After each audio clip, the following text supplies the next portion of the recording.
Hi guys, this time I rate the cringe story on Roblox Part 1. Tara, te rog, răspunde! Da ce vrei?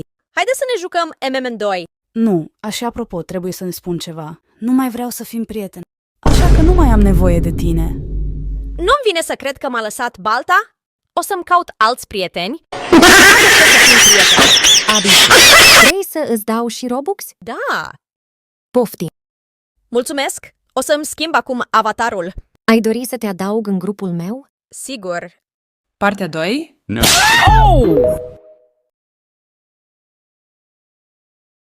This is mediu is 6/10.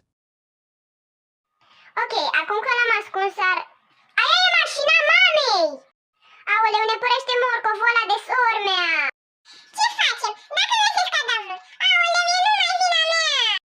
L-am ascuns bine. În plus, ne-am șters toate urmele și mama nici nu știe că s-a mutat pentru că ea era la muncă. Și dacă îi zice sorta? Nu știu. Haide acasă la Marcela, zice mamei că acolo am fost toată ziua. Bună idee! Bună, Marcela, dă și tu drumul la un Netflix ceva. Ok, ciudat. Până ieri parcă eram certate. O ceartă prostească, nu? Da. În fine, știi ceva? Lasă Netflix-ul. Am ceva mai bun.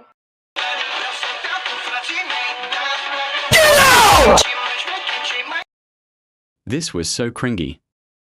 1/10 who did this? Plus, this video, PLS like and subscribe. Goodbye, friends.